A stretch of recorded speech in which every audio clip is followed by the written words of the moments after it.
You wake up already thinking about what you didn't finish. Not dramatically, just there, like a browser tab that never closed. Before your body really shows up, something is waiting. A message, a task, a soft sense that you're already behind, even if nothing is wrong yet. You tell yourself you should feel rested. You slept. You stopped working, technically, but the stopping never feels final. More like pausing a machine that keeps humming in the next room. That's the feeling. Not laziness, not a lack of discipline.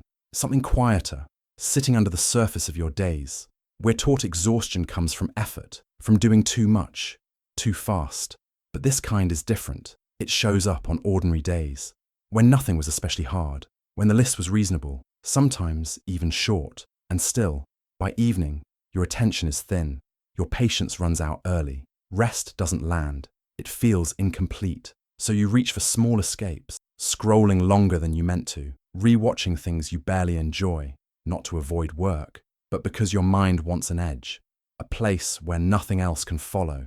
What often goes unnoticed is this. Work doesn't really end anymore. There used to be signals, a place you left, a time it stopped, a task you could finish and walk away from. Now tasks don't end. They update, they reopen, they wait. Even when you step away, part of you stays alert, available, reachable, on standby. That constant readiness costs something. It keeps your system from settling. So rest feels shallow, and starting again feels heavier than it should. This isn't a personal failure. It's a mismatch. You're not imagining it. This is what happens when endings blur. When effort leaks past its edges, your system keeps score, quietly. That low, steady tiredness isn't a flaw. It's information, and it's been trying to tell you something. You can feel it now, reading this, recognizing yourself. No pressure, no fixes yet, just this moment, here. When effort doesn't end, your mind adapts by staying half on, not focused, just ready. It's subtle. You don't feel tense. You just feel occupied, like holding something fragile, then realizing your hand's been clenched for hours. The mind works on contrast. On, off, clear difference. Work, then not work. When that contrast fades, your system struggles to shift. It doesn't panic. It just doesn't fully power down. You notice it when you try to rest. Your body slows. Your thoughts don't. They drift back to unfinished things. Not urgently, just enough to keep you from sinking into real recovery. Here's the part most people miss. Fatigue doesn't only come from what you do. It comes from what stays open. An unanswered message. A task that could always be refined. Something that isn't urgent, but never feels done. Your brain treats open loops as active, even when you're not touching them. They sit there, quiet, persistent. That's why rest starts to feel pointless. You sit down, but your system never hears it's over. So you reach for stronger distractions. Not rest, just noise. Something loud enough to cover the hum. This is where people turn on themselves. They blame willpower, focus, motivation, but nothing is broken. Your mind is doing exactly what makes sense in a world with no clear edges, where work can always continue, where stopping feels temporary. Before, stopping was external, a place closed, a day ended. Now, it's internal, and internal boundaries cost energy. Every stop needs justification. Every rest invites the question, should I be doing more? That question alone takes effort. So when you return to work, you're already tired, not because you avoided responsibility, but because it never fully released you. This isn't about working harder or softer.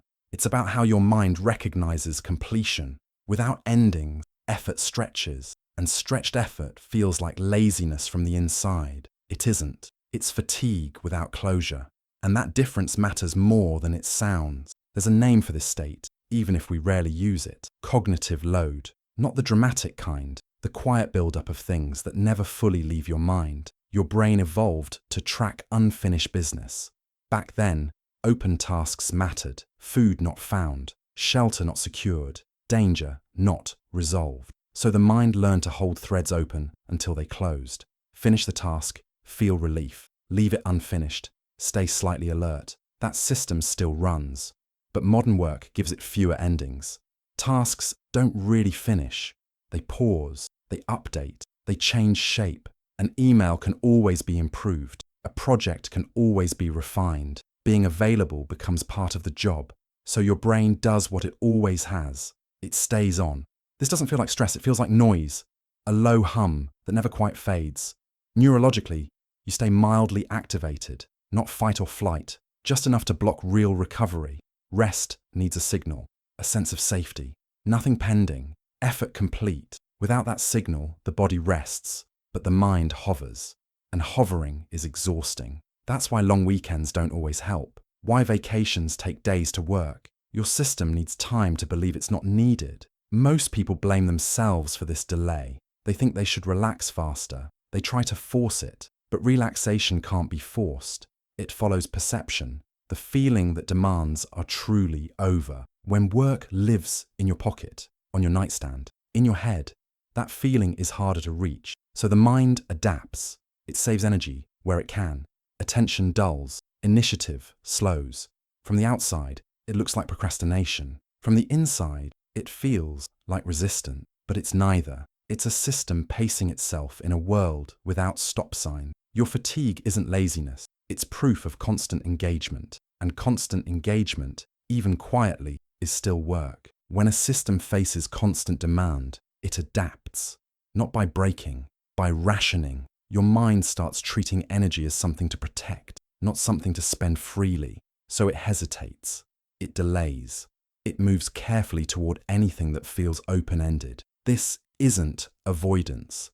It's calibration. If every task might spill into the next hour, the next night, the next day, your system learns caution. It becomes selective about effort, not on purpose, automatically. That's why starting can feel heavier than doing. Starting carries uncertainty. You don't know where it ends.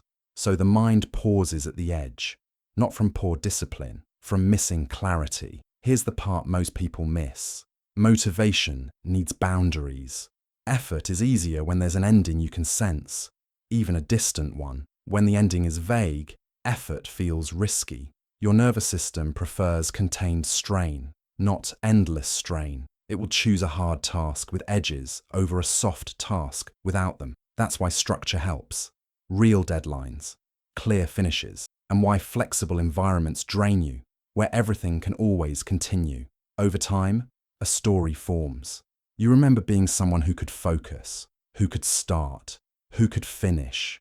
Now you hesitate, you drift, you feel slower. It's easy to call this decline, but it's closer to self-protection. Your system has learned that starting often means not being allowed to stop cleanly, so it resists the start. That resistance isn't rebellion, it's fatigue deciding early. When people say they feel lazy, they often mean this. They can't summon energy on command, but energy isn't moral. It reacts to conditions, and the condition it needs most is a believable end. Without that, even meaningful work feels heavy before it begins. Not because it lacks purpose, because it lacks closure. Seeing this changes the question. Instead of asking why you can't push anymore, you start noticing where effort has nowhere to land. It's a small shift, but it matters. Once you see this, something softens. Not because the demands disappear, but because the blame does. You stop asking why you can't keep up and start noticing what never really ends. There's no need for a big reset, no declarations, no strict rules, just small, believable endings. A moment where you decide today's effort is enough, not forever, just for now. This matters more than any productivity system. The mind responds to endings, not intentions. It needs to feel that something has been set down. That can be simple, closing a document instead of leaving it open, writing a last line before stopping, changing rooms when you're done, not to optimize yourself, but to signal safety. When your system senses an edge, it loosens, slowly, with trust. Rest starts to feel deeper, less restless. Starting feels lighter, not because you're more disciplined, because you're less guarded. This isn't about doing less. It's about letting work be finite again. You're not broken for struggling in a world that rarely says enough. Your response fits the conditions. That quiet exhaustion you've been carrying. It makes sense. It's effort without closure. Attention that never fully stands down.